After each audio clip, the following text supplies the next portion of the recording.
오늘은 영적으로 깨어서 진정한 소망을 발견하기 라는 제목으로 하나님 말씀 나누겠습니다. 최근에 김현중, 강희옥 사건을 통해서 제가 조직 스토킹 범죄의 위험성을 알리고 있었는데요. 그런데 요즘 나락보관소라고 하는 그 유튜브 채널에서 밀양 성폭행 사건을 다루면서 큰 이슈가 된 걸로 알고 있습니다. 그런데 제가 그 유튜브 저도 보면서 요즘 그것 때문에 신상 공개, 사적 제재 이런 논란들이 또 커졌던 것도 아는데요. 저는 이게 조직 스토킹 범죄랑 또 관련이 있다고 생각을 합니다. 그래서 또 영상을 또 보기도 했는데, 저는 나락보관소 영상 보면서 이분이 직접 조사하고 또 알아본 게 아니라면 또 이분도 이용당할 수 있다는 생각을 했습니다. 그리고 실제로도 잘못된 정보로 네일샵 사장님이 피해를 입게 되셨던 걸로 아는데, 그 이후에 전후 사정이야 저는 다 모르겠지만, 사람들이 근데 이렇게 많은 사람들이 나락보관소라고 하는 그 유튜브 채널에 관심을 가지고 구독하게 됐던 것, 저는 이 세상이 어떤 돈과 권력이 아니라 정말 법, 또 사회 정의가 이 땅에서도 이루어졌으면 하는 마음으로 저는 많은 사람들 지지와 성원을 보냈다고 생각합니다. 그래서 불과 5만 명에서 순식간에 50만 명 이렇게 사람들이 구독하고 가입했다고 생각하는데요. 과거 2004년도 밀양에서 있었던 그 성폭행 사건은요, 밀양 지역 고등학생들이 울산에 있는 여중생 1년간 집단으로 성폭행 했지만, 사건에 가담했던 44명 중에 형사처벌 받은 사람 없다는 게 알려지면서 대중의 분노를 사고 있다는 것으로 알고 있습니다. 그래서 원래는 또 밝혀진 것만 밀양, 창원, 울산 또 총 5명의 여중 여고생들 또 피해자가 있다고 하지만, 그 외에 또 더 많은 실제 또 피해자들 또 있었을 거라고도 하는데요. 저는 오늘날 밀양에 과거 일어났던 사건, 또 동일하게 엠번방과 같은 사건으로 나타났다고 생각을 합니다. 그래서 이런 조직 스토킹 범죄로 또 나타났다고도 생각을 합니다. 오늘날에도 동일한 범죄들, 그래서 언제든지 일어날 수 있는 또 그런 범죄라고 생각합니다. 심지어 교회 안에서도 또 일어날 수 있는 일이라고 생각을 합니다. 그래서 교회 안에서 어떤 목회자의 조직 스토킹, 성범죄 위험성도 저는 알리고 있는데요. 왜냐하면 목회자들이 가담하면 훨씬 더 영향력이 크다고 생각하기 때문입니다.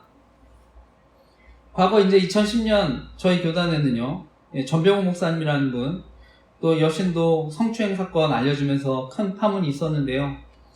그때 많은 언론에서 이분의 성범죄를 다룬 것으로 압니다. 하지만 이렇게 성범죄 저질러서 물의를 일으켰지만 다시 17개월 만에 개척해서 또 문제가 됐던 걸로 아는데, 이후에 고등법원, 대법원에서도 성추행, 성희롱 인정된다는 판결이 또 났다고 하는데, 저는 이분이 계속해서 현재도 개척해서 목회를 하는 것은요, 결국 이것이 권력형 성범죄이기 때문이라고 생각합니다. 조직이 있고 힘이 있으니까, 결국에 권력과 힘이 있으면 저는 또 여자 성도의 탓으로 이렇게 피해를 돌리고요, 또 보호받을 수 있기 때문이라고 생각하는데요. 결국 어떤 범죄를 저질러도, 심각한 범죄를 저질러도 저는 사회에 어떤 보호받을 수 있다는 이런 잘못된 신호를 줄 수 있다고 생각하기 때문에, 이런 또 교회 안의 성범죄들 반드시 또 치리가 되었으면 합니다. 우리 세상에서도 교육 공무원들 그 잣대가 또 엄격하다고 생각하는데요.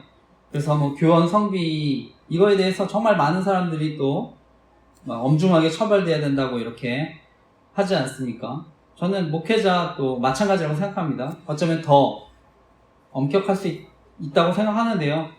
특별히 목회자 성범죄가 악한 거는요, 그 여성들 정말 영혼에 깊은 상처와 아픔을 주는 범죄라고 생각을 합니다. 그래서 교회를 또 떠나게도 만들 수 있다고 생각하기 때문인데요. 무엇보다 이건 어떤 개인을 넘어서서 저는 교회 전체 이런 신뢰에 대한 문제로 이어지기 때문에 하나님의 영광을 가릴 수 있다고 생각해서 또 기도하고 있습니다.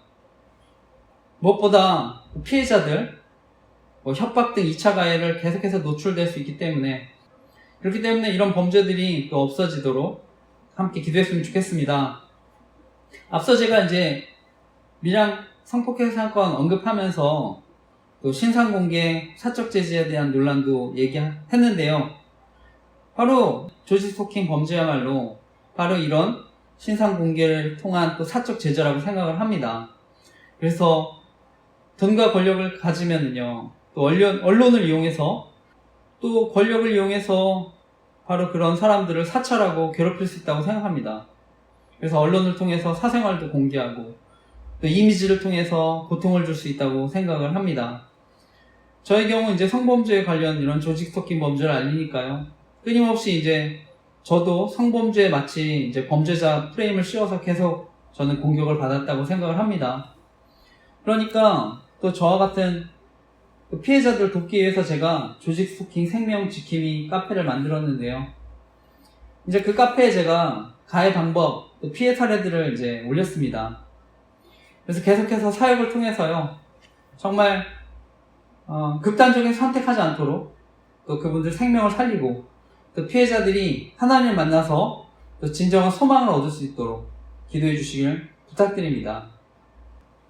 또 저희 교회를 위해서는요, 저는 또 함께 또 기도하고 섬길 수 있는 또 하나님 동역자도 보내주시도록 또 기도를 부탁드립니다. 오늘 본문은 예수님의 겟세마네 기도에 관한 본문입니다. 그래서 예수님 십자가를 이제 앞에 두고요, 그 사명을 감당하기 위해서 간절히 기도하는 말씀인데, 오늘 말씀의 제목은요, 영적으로 깨어서 진정한 소망을 발견하기입니다.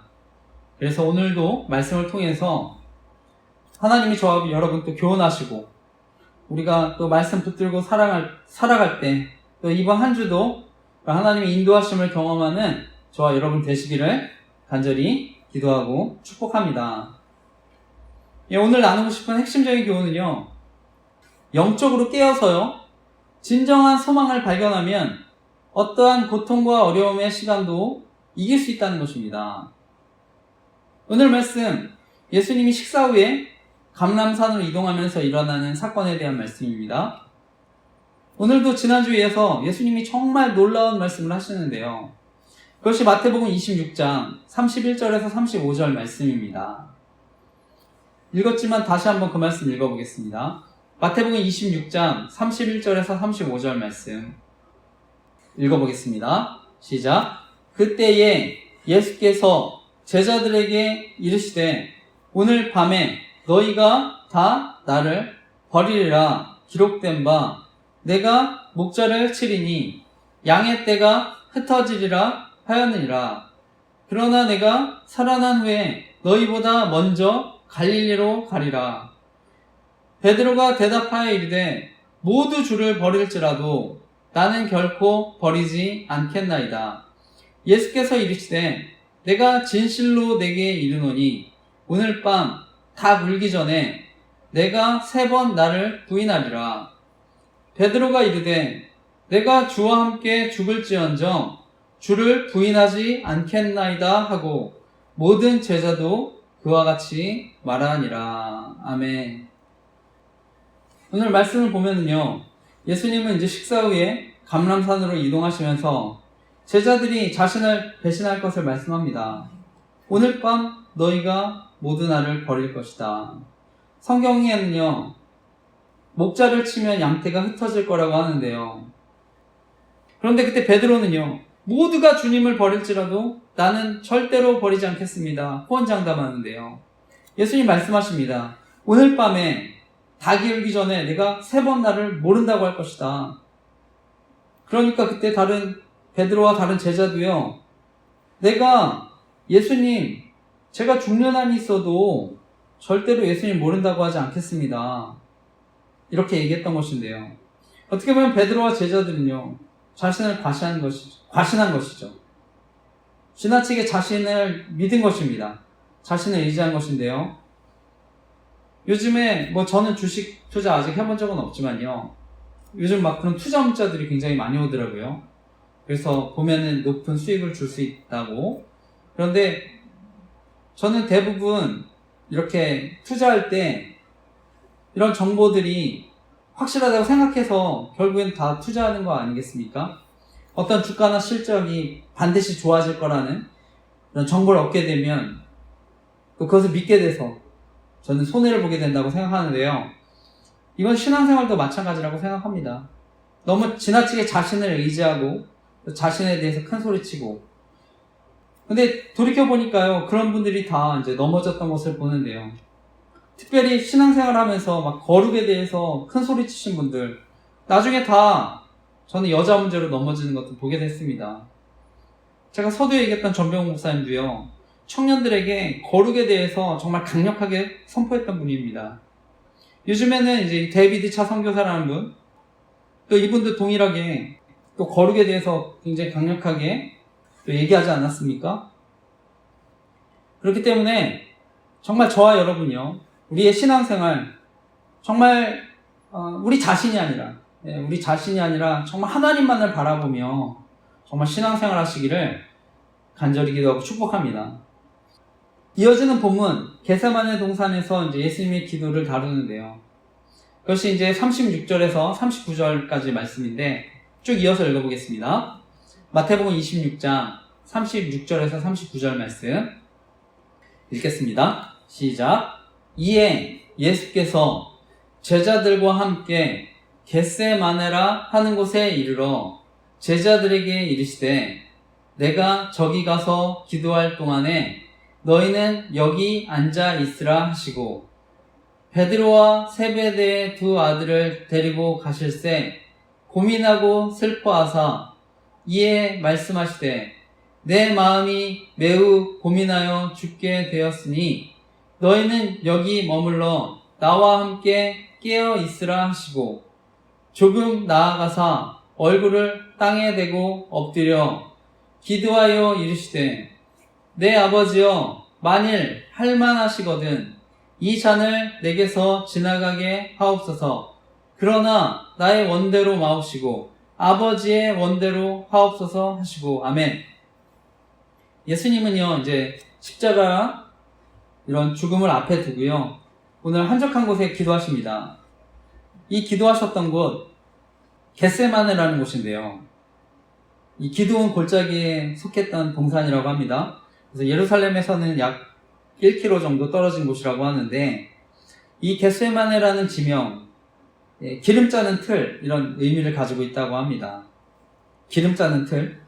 그래서 아마 이제 감람산에서 생산하는 감람나무 열매, 올리브나무죠. 올리브나무 이런 틀 짜는 이런 이름이 붙은 것인데요. 이곳이 또 정원이었다고 합니다. 과거에는.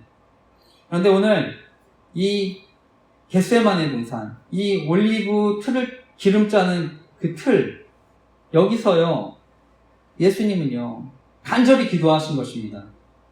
정말 그 올리브가 틀에서 기름을 짜듯이 예수님 정말 핏방울이 땀방울 같이 흐르도록 간절한 마음으로 기도하신 것입니다. 오늘 말씀엔 땅에 대고 기도했고요. 누가복음에 보면 땀이 핏방울 되도록 간절하게 기도했다고 하시는 것입니다. 이 땀이 핏방울이 됐다고 할 때 의학적으로도요. 혈압증이라고 하는 이런 상태가 있다고 합니다.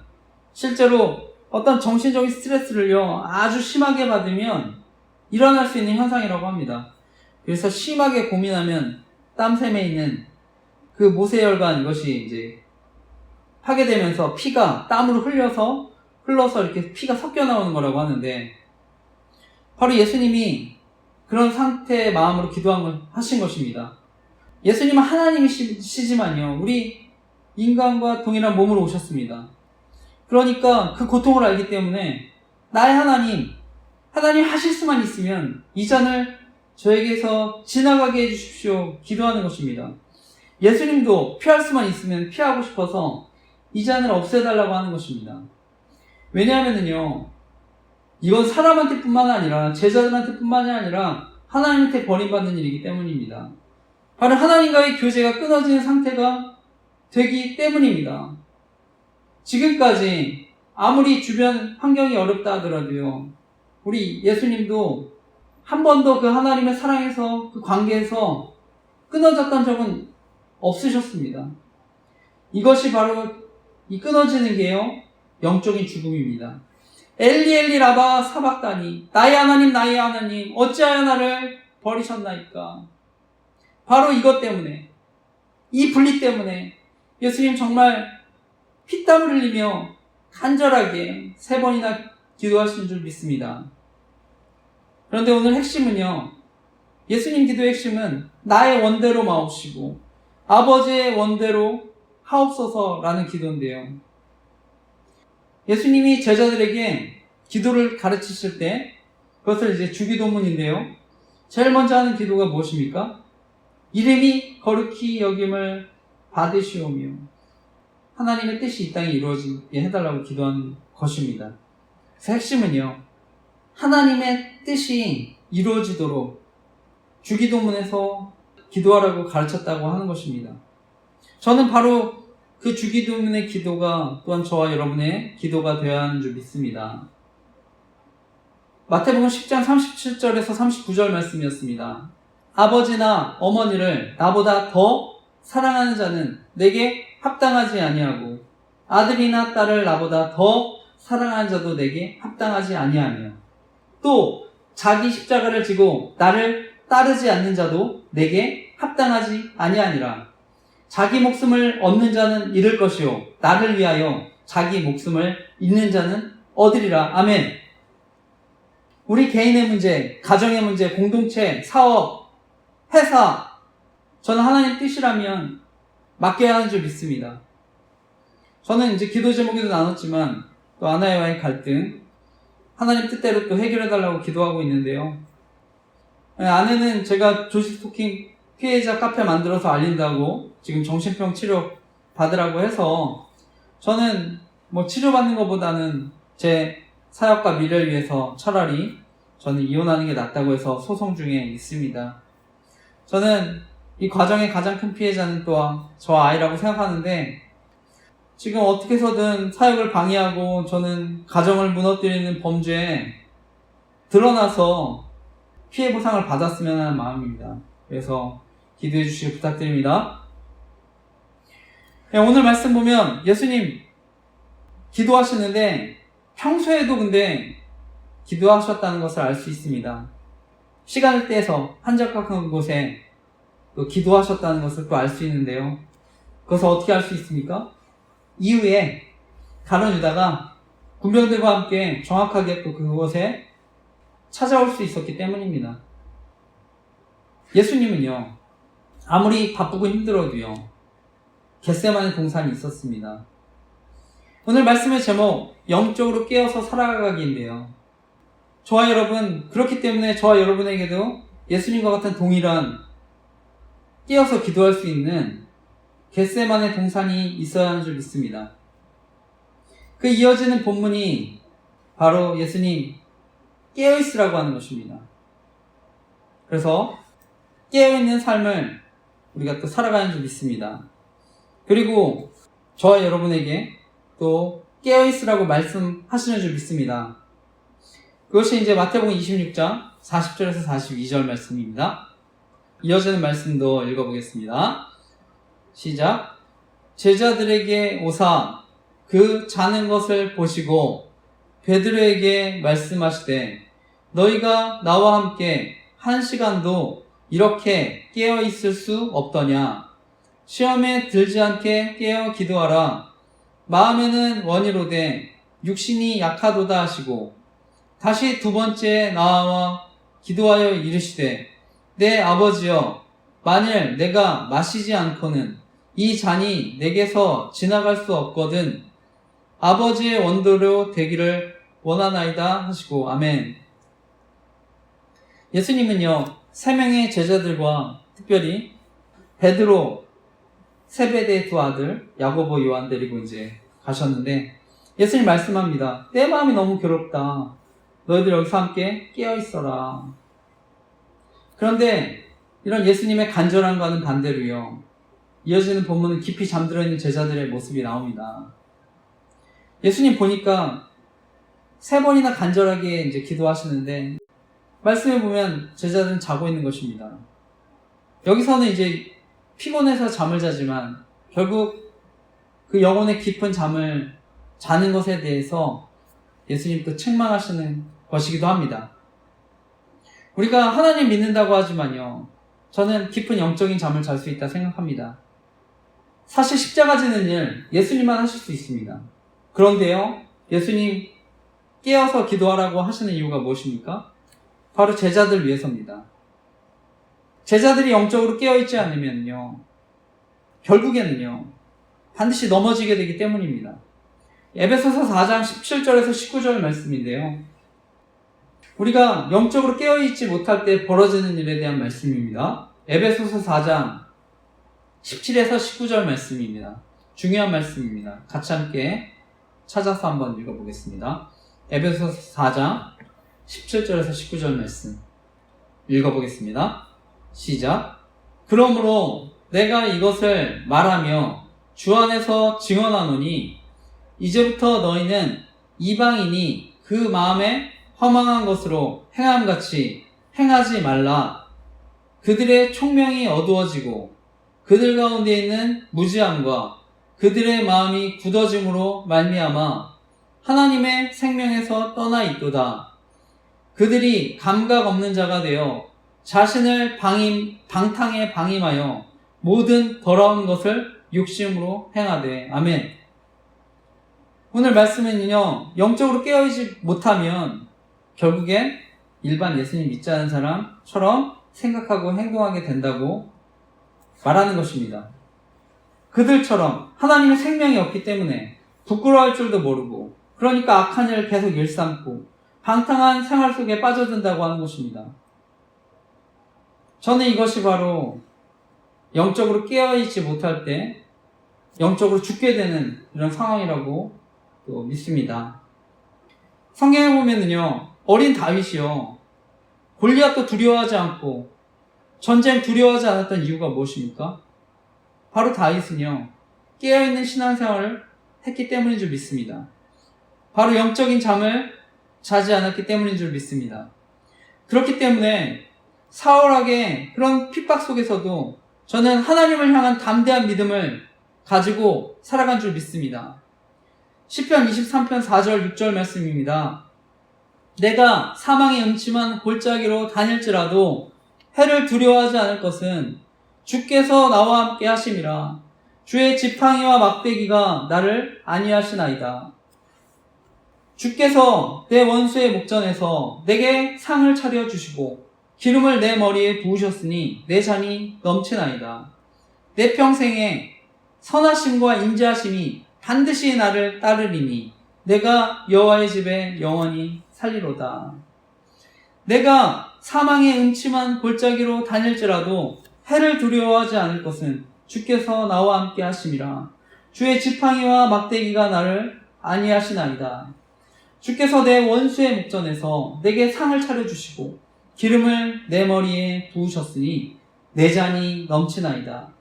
내 평생에 선하심과 인자하심이 반드시 나를 따르리니 내가 여호와의 집에 영원히 살리로다. 아멘. 우리가 사는 세상은요, 어쩌면 이런 사망의 음침한 골짜기와 같은 곳일 수 있습니다. 우리를 끊임없이 넘어뜨리게 하는 바로 원수, 사단의 시험들이 우리 주변에 널려 있을 수 있습니다. 하지만요, 하나님을 의지하면, 그 하나님의 선하심과 인자하심을 경험하면 그런 세상에서도 우리가 힘있게 살아간 줄 믿습니다. 무엇보다 이 땅에서 하나님의 뜻이 이루어지는 놀라운 은혜를 경험하게 되는 줄 믿습니다. 오늘 또 말씀해 보면 예수님은요, 마음은 원하지만 육신이 약하다고 하셨는데요, 이 마음이라는 건 또 원어적으로는요, 영이라는 것을 의미하기도 합니다. 그래서 우리가 정말 마음으로 영적으로 깨어서 이 세상을 또 승리하는 삶을 살아가시기를 간절히 기도하고 축복합니다. 오늘 본문의 마지막 예수님 기도 마치시고 이제 담대한 모습으로 일어서시는 것으로 말씀이 끝납니다. 오늘 마지막 말씀 43절에서 46절까지의 말씀 읽어보겠습니다. 시작. 다시 오사 보신즉 그들이 자니 이는 그들의 눈이 피곤함일러라. 또 그들을 두시고 나아가 세 번째 같은 말씀으로 기도하신 후 이에 제자들에게 오사 이르시되 이제는 자고 쉬라. 보라 때가 가까이 왔으니 인자가 죄인의 손에 팔리리라. 일어나라 함께 가자. 보라 나를 파는 자가 가까이 왔느니라. 아멘. 말씀해 보면 본문 끝나기까지 이제 간절히 기도하고 돌아왔을 때도 잠들어 있었다고 하는데요. 저도 돌이켜보면요, 신앙생활 했지만 깊은 잠에 빠져 있었던 시절이 있었습니다. 그런데 그 잠을 예수님 깨워주셨습니다. 그리고 이제 지금 그 영적인 잠에 빠지지 않으려고 또 노력하는데요.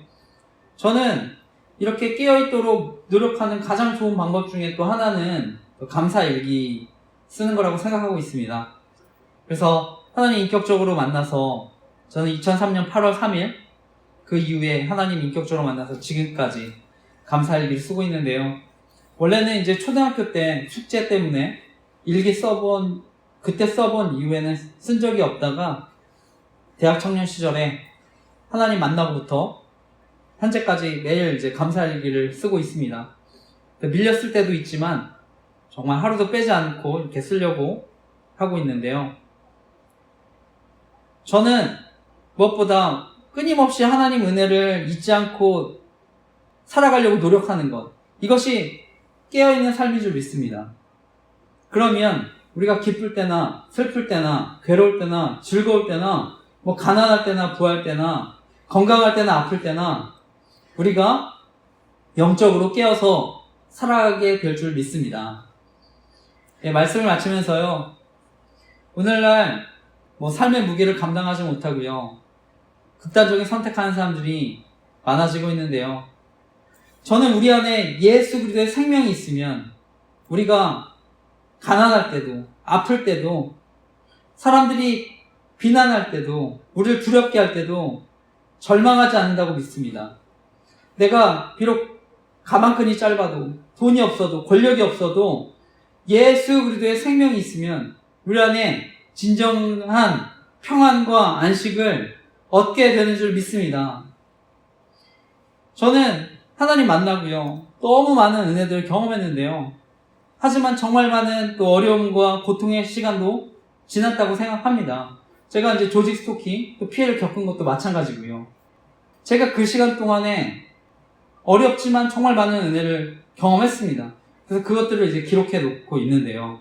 그래서 감사일기뿐만이 아니라 저에게 주신 기도의 응답들도 이제 노트에 기록을 하고 있습니다.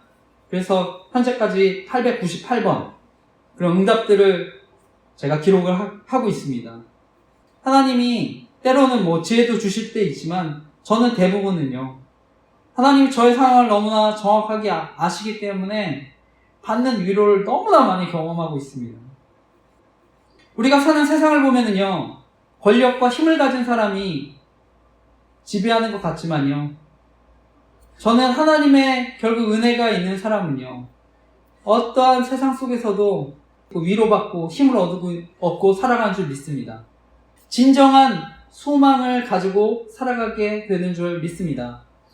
저는 우리나라 정치, 경제가 소망이 되지 못한다고 생각합니다. 과학기술, 최근에는 영일 만에 석유도 나온다고 하는데 이런 천연자원, 우리나라 소망이 되지 못한다고 믿습니다. 오직 예수 그리스도만이 우리 대한민국 국민들에게 저는 삶의 희망을 주고 소망을 주는 줄 믿습니다. 무엇보다 우리 그리스도인들에게 바로 예수 그리스도가 진정한 소망이 되는 줄 믿습니다. 그래서 바라기는 이번 한 주도 우리 형식적인 기도가 아니라 예수님과 같이 깨어서 우리 개인의 문제, 공동체의 문제, 국가의 문제 하나님께 맡기고 또 기도하는 저와 여러분 되시기를 간절히 기도하고 축복합니다. 아멘.